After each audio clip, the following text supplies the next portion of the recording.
Hello, lovely viewers. Welcome to YRE TV. My name is Balami, your host for today. Today, we are going to have a conversation about COP27 that just ended in Sharm-El Sheikh, Egypt. And we have here one of our young reporters who was present on the grounds. So we are very excited to have you here to have this conversation going for us. I believe by the end of this program, you're going to learn more about everything COP27. Without wasting much time, let's get into the conversation. Hello. Hi. How are you doing? Well, still feeling a bit tired from the trip, but good to be back. I can imagine. So tell us something small about yourself. Our viewers would want to know something about who we are having this conversation with. All right, so my name is Nii Noi Omaboe. I'm a youth, I'm a young person full of energy. What I do is to work within the climate change related field. I support different organizations working with climate change. And also a member of Young Reporters of the Environment. I am a member of the board, and what I do is to help coordinate a lot of activities within the organization. So, yeah, that's about me. Absolutely. That's a big man over there, doing everything for the planet and climate. Okay, so tell us, how was the experience like at COP27?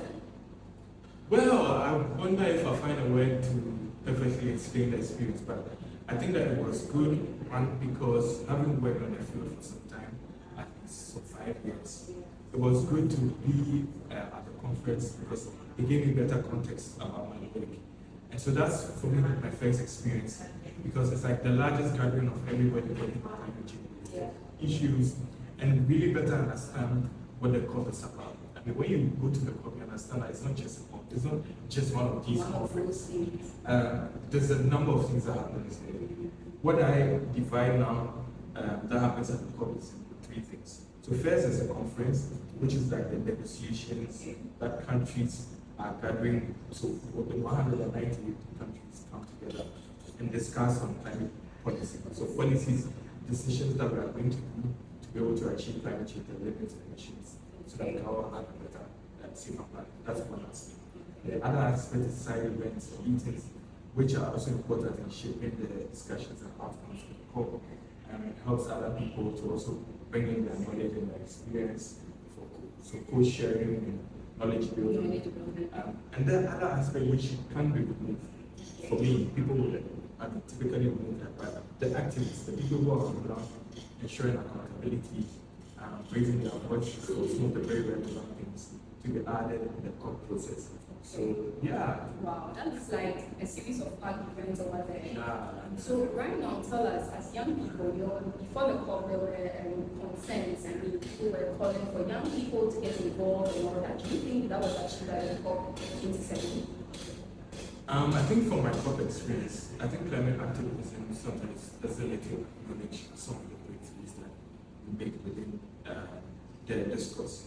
And I think for me, the COP, one of the important things that is important to mention, one of them, so the first time there was a children and youth pavilion. Pavilions are like different spaces that different countries are able to explore where they're having their discussions. For the first time, there was a dedicated place for children and youth that they can easily go to have access to their events, network with people. And I feel like that was a major breakthrough. Pavilions are expensive, and we had people, I mean, so people like the Animal Champion, UNICEF bringing money together to get a pavilion for the young people.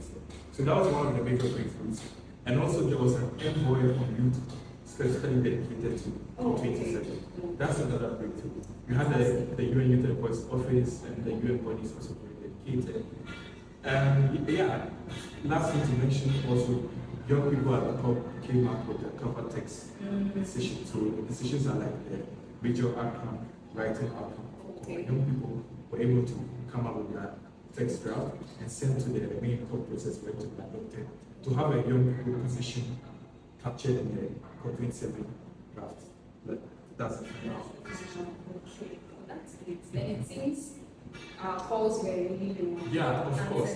But there's still a few challenges that people experience, of course. And for me, I think one of the issues was that it wasn't always easily accessible for young people to meet some of the meetings. So some of the different discussions, young people are typically observers. Okay. the COP makeup is in such a way that parties are given the most recognition. So young people who is a young person who is concerned like doesn't really have any decision making power really within the conversation. Another thing like the logistical, some young people who have good logistical experiences, so hotels, accessible, young people who are really protected. So those were some of the issues. Who it's good for us to know those issues, balance, and know that. Judge for ourselves. Yeah, I can see that. So if that is the case, then I can say that maybe if women given a seat at every table, how on earth can we achieve what we keep on like the youth amplifying their voices? If the women given seats at very, very important decision-making tables. Absolutely. And especially when young people are, a greater makeup of our population. Yeah. If you fail to, sometimes people fail to recognize this, but if you make up 50% or more part of the population, and you're not part of a decision making like climate change, then really, young people are actually involved. Exactly. So it sounds like the theme for this year was delivering on people and planet, right? If I'm correct.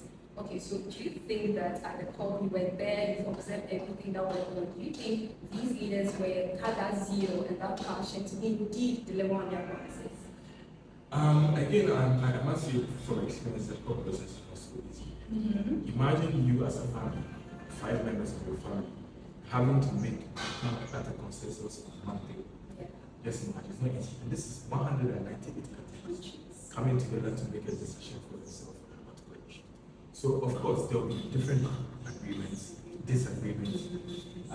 But I think in the case of climate change, it should be somewhat overlooked because this is the most emergent issue of our time. And if, as countries, people are able to reflect more, we will treat issues as more eminent as we treat it. And so the COP generally, for me, was good. There were a lot of commitment, but we could have done more to attach the agency to achieve climate action in the school. And also, I learned that it was more about action, like finance related and all that. Do you think young people can be able to access some of these funds to fund their project? Because I believe that we keep on having this solution-oriented ideas to combat the climate crisis. Do you think we will be able to access some of these funds? Yeah, so I'll give you a bit of background on finance. Okay. Because of what I spoke about. So this year, one of the conversations on the COP was on finance for loss and damage. Okay. Loss and damage because most of the vulnerable countries typically have to deal with losses. It's just typically what they were losses and damages. And so the idea is if vulnerable countries don't have the finance to do it, they are not the people who cause it. How do you find funding? So the conversation was about how to have a loss and damage facility, a correct financial facility to help support countries to deal with damage. And there was a lot of back and forth, but finally we have a loss and damage facility. Okay. So that's one of the major breakthroughs of the COP27. Okay. But also there's a little disagreement also because now the global north think that people who should have access to loss and damage should be least developed countries and not developing countries. And so countries like Ghana, to them, they believe that people who are more vulnerable are least developed countries and not necessarily developing countries. We are all here. Yes, that's the thing. And that's the major political things that the political divide within the climate change discussion that we need to talk about. Because there seems to be a lack of recognition that Africa is bearing the brunt. And there's somewhat of intentionality from the global to divide the developing country funds. Because if Ghana will not receive finance for those elections, Ghana will not fight for the entire developing country funds to get finance. There's also back and forth on the global water adaptation. Okay. Developing countries have to fund the adaptation. There's also a divide on the G77 in China because people think that, not people, China now is second most polluting country. Okay. And the G77 in China front was typically countries that were very in the right of religion. And now China is more better than someone who suffers We with that. suffer. So there's also discussion back and forth about that and global politics here, which we really be avoid. Now talking about that, it gives you a better context about how we pay attention to even those things in terms of finance. And finance is a very important subject because if we want young people to implement action, you need finance to be able to, Exactly. to do some of the adaptation and innovative solutions. And so for that would be one. So if there's that sort of divided from how then we achieve that? Yeah, that's the hard question. And I think that for activists, for advocates, it's our mandate and this we energize us to do more because we need to demand more for better things, for accountability, to help drive action. Absolutely, absolutely. So now that we are wrapping up, we are getting to the end of the conversation. So what should you general overview about COP? The positives and the negatives. What do you think could have been done better? What do you think was good, and then maybe you could just improve on it? I believe that the COP was good. For me as a climate activist, I typically went to the COP, I mean, we need to do things very quickly. Yeah. But I mean, the negotiation meetings helps you to understand that it's not so easy. It's really a difficult task. But I still think that we need to attach some level of seriousness, intentionality, agency in the climate change. There was a report, I heard of a report that said that it's possible that we will exceed the 1.5 temperature.